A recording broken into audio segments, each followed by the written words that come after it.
The Narcissist and Threats. Narcissists use threats. They are part of the manipulative armory that we possess. But do all narcissists use them? And if so, is there any difference between the schools of narcissist? What are the purposes of threats? What is the aim of the narcissist in issuing a threat? What should you be looking out for? How worried should you be? Let's start with the lesser narcissists. The lesser narcissist actually doesn't use threat extensively. When the lesser narcissist does so, the nature of the threat will be rudimentary and sledgehammer in nature. And moreover, if a threat is issued, then if it is to be executed, it occurs almost immediately or pretty soon after the issuing of the threat. Like all forms of manipulation, we use manipulations in order to assert control over you and to gain fuel. There may also be the acquisition of residual benefits, for instance, the payment of money, use of equipment, keeping quiet about something. Our need for control is absolute, repeated, and utterly necessary. This applies across all of the schools, but manifests in different ways.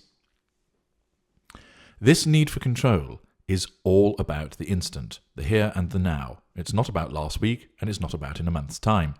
This is why most manipulations must be instantaneous, and why, save for the greater and the ultra, they are instinctive rather than calculated. With regard to the lesser narcissist, their repertoire of manipulations is the narrowest and least sophisticated. It is invariably hallmarked by verbal violence, physical and sexual violence, and destruction of property. Other manipulations, for example, silent treatments, triangulation, word salad, and so forth, are used, but they're rudimentary in their appearance and application. Narcissists face two threats to control: wounding and the issue of challenge fuel. And in either of these instances, the narcissist will respond with a manipulative response as part of the assertion of control. Accordingly, in the instance of the lesser narcissist, what is the instinctive response to the need to address this control issue when it comes to the issue of a threat? As I explained, lesser narcissists don't use threat extensively. This is because the lesser needs a quick fix to the issue of control, and he doesn't have too much in the toolbox to address this issue. Generally lower cognitive function, although upper lessers can be clever, but the lowest control threshold on ignited fury and a smaller toolkit, containing mainly heated fury responses, results in threats not actually being the most effective response available for the lesser. Threat will be used by lessers, but infrequently, and will appear in such forms as: "You had better come home now, or I'll beat the shit out of you. You better stay in tonight, you bitch, or I'll whip your sorry ass. You better get the job done, or you'll be fired. I'm going to smash your face in, you ugly fucker. You better do as I say, or I'll slash your tyres. If this isn't completed in the next 5 minutes, there's going to be hell to play." Note the nature of these threats: verbal insult, physical violence, job loss, damage to property. They're not sophisticated. The lesser will make good on the threat if he or she can do so in the immediacy of issuing the threat. Accordingly, if you are trying to go out for an evening with friends and the lesser decrees that you had better stay in, or he will whip your sorry ass, and he tells you this as he stands in the bedroom as you are getting ready, he will move to execute the threat if you don't back down and become compliant. Accordingly, any threat which is made to you when the lesser is physically proximate to you presents a clear and real danger. If you are able to remove yourself physically, you must do so. If not, back down, allowing the narcissist to gain control so the need for the execution of the threat subsides. If you wound the narcissist by making to leave, or you issue further challenge fuel, for instance, "I am going out, you fat slob, and you can't stop me," you can expect the threat issued by the lesser to be executed with unpleasant consequences. If the lesser narcissist is not physically proximate, then the likelihood of the threat will reduce. If he is 100 yards away and has telephoned you or messaged you issuing the threat, you can expect a high risk of execution of this threat. But if the lesser narcissist cannot actually get to you and or your property, or has to travel some distance to execute the threat, say drive across town, then the likelihood of the threat being executed will be reduced considerably. If necessary, report the threat, particularly if it is contained in credible evidence. For instance, somebody impartial witnessed it, or it is written or recorded. However, the lesser narcissist is far less likely to execute the threat because 1. The lesser narcissists prefer, instinctively, to expend the least amount of resource, and therefore having to do so to execute the threat means it's less likely to be executed. And 2. Their need for fuel means they will seek it from a closer appliance rather than, instinctively, risk no fuel and wounding by trying to get to you when it's difficult to do so. Accordingly, a lesser is far more likely to just do something, hit you, smash things up, insult you, than issue a threat. Where a threat is issued, expect its execution within a very short time thereafter, and if it has not been executed within that time frame, it is highly unlikely that the lesser narcissist will actually ever execute it. The lesser will, instead, have turned to an alternative appliance and asserted control over you by no longer engaging with you or smearing you. The fuel issue is met by the alternative appliance. Thus, your participation in the need for control and fuel essentially becomes redundant, of course, until the next occasion that you challenge the narcissist's control. Thus, expect the lesser narcissist to act immediately. Threats are not often used, and if they are, action will either follow soon, after, or not at all. The threat won't be subtle, it'll be brutal and obvious. The lack of facade management and rudimentary approach also means that the lesser narcissist, where threat is used, will invariably allow you an opportunity to gather useful evidence to use against the lesser within the forum of legal proceedings. What then about the mid-range narcissist? The mid-range narcissist is the greatest user of threat. It is used often, it may be grandiose in nature, it may be subtle and lack specificity, and often contains with it plausible deniability. It is often issued through the application of a third party. Examples would include, you should make sure you come back home, because if you don't, I'm going to tell all your friends about how you've been mistreating me. Bad things happen to people who cross me.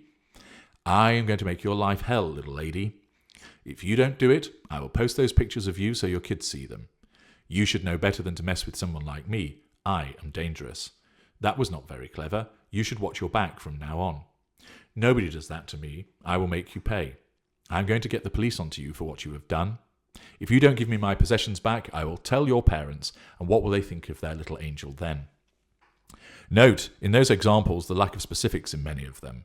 That is a very mid-range trait. The mid-range narcissist's grandiosity is such that he wants to cultivate the image of being some manipulative mastermind, but there is no actual evidence of them ever having done so, and they are unable to state precisely what it is that they will do. Some mid-range narcissists claim to be the puppeteering Svengali type, but when you try to gain specifics about how they operate in this way, they will be woefully short on any detail. You are misled into thinking they know what they are, but they don't know. They don't know that they are mid-range. They think they are a greater, yet they are not. Mid-range narcissists actually very rarely execute threats. Here's why. 1. For the mid-range narcissist, the power of this manipulation is in the threat, not its execution. 2. Execution takes effort, energy, and balls. Mid-range narcissists have little shriveled up walnut shrinky balls. Mid-range narcissists want to save effort, conserve energy, and they have these small shriveled balls because they are passive, aggressive cowards. 3. Whilst the execution of a threat is not pleasant, once it has been executed, the power has gone. The mid-range narcissist instinctively knows this. By keeping the threat hanging over you, it is far more powerful. 4. The lack of specifics works in the mid-range narcissist's favour. Again, this is instinctive, and it causes considerable fear in the victim, because this lack of knowledge as to what might happen sends paranoia and fear into overdrive, heightened by emotional thinking, and thus makes it more effective. 5. Facade management. The mid-range narcissist believes themselves to be a decent person, and therefore, by not acting on the threat, the facade is more likely to be preserved. 6. Wariness of legal transgression. Although the mid-range narcissist's sense of entitlement and lack of accountability means he or she believes himself to be above the law and their actions are always justified, their increased cognitive function means that they have an instinctive awareness that issuing blunt threats and carrying out any threats would have negative consequences, damage to facade, interruption to fuel matrix, etc., again all instinctively known. 7. Grandiosity. The mid-range narcissist likes to think that he is some kind of dark Machiavellian character, and this lends itself to issuing these amorphous and grand-sounding threats, which are in fact empty. Again, whilst you should always treat a threat seriously and report it if you have independent credible evidence, note that if you do not have independent evidence, the mid-range narcissist, operating with the facade, some charm and higher cognitive function, will, when challenged about the threat on a he said, she said basis, do this. 1. Deny it. First line of the narcissist's twin lines of defense. If you don't understand what they are, please go and listen to the video of that name. 2. Blame shift by accusing you of being the troublemaker. 3. Deflect. Suggest that you have made it up, you've misunderstood, misheard, and utilize plausible deniability. 4. Capitalize on your emotional state. If you're presenting in an upset, frazzled, ranting manner, the narcissist will invariably be calm and feign horror at such an accusation. 5. Roll out the facade.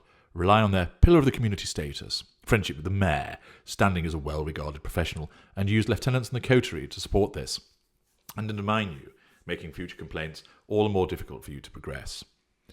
You should not waste precious time and energy worrying about a threat from a mid-range narcissist being carried out. They are far more likely to want to keep the threat alive. However, never call their bluff, as this is challenge fuel and might just tip the balance so that the necessity of control demands a move from threat to execution. You are better served reporting it and not reacting directly to it, and certainly don't waste any time worrying about it. Remember, the aim of the threat is to gain control and fuel. If you don't provide fuel, you do not offer any further challenge, then the narcissist will be forced to seek fuel elsewhere, and the need for the assertion of control will pass. Finally, what about the greater narcissists and the ultra? The greater narcissists and the ultra don't issue threats. They are implicit, and victims know without being told that there will be severe consequences if they challenge control further. A simple look, or a reptilian smile, or glare is all that is required to convey the message. Sometimes you don't even get that. We execute instead. We don't forewarn.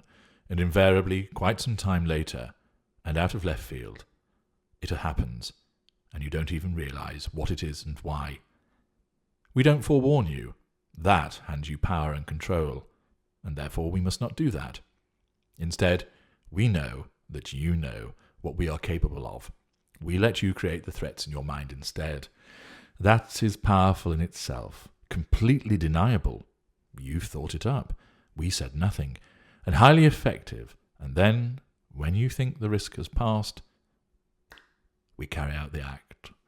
Our ability to control ignited fury means we can seek fuel elsewhere. And our ability to control enables us to log your transgression, your disloyalty, your treachery, so that retribution is visited at a later juncture. If you want assistance in understanding the threats that have been issued against you, how likely they are to be acted on, and what you can do about them, this is something that I assist people with repeatedly through consultation. Do feel free to avail yourself by accessing the audio consultations, details of which you will find in the banner on this channel and also in the consultation section at narcsite.com in the menu there. I'm HG Tudor. Thank you for listening.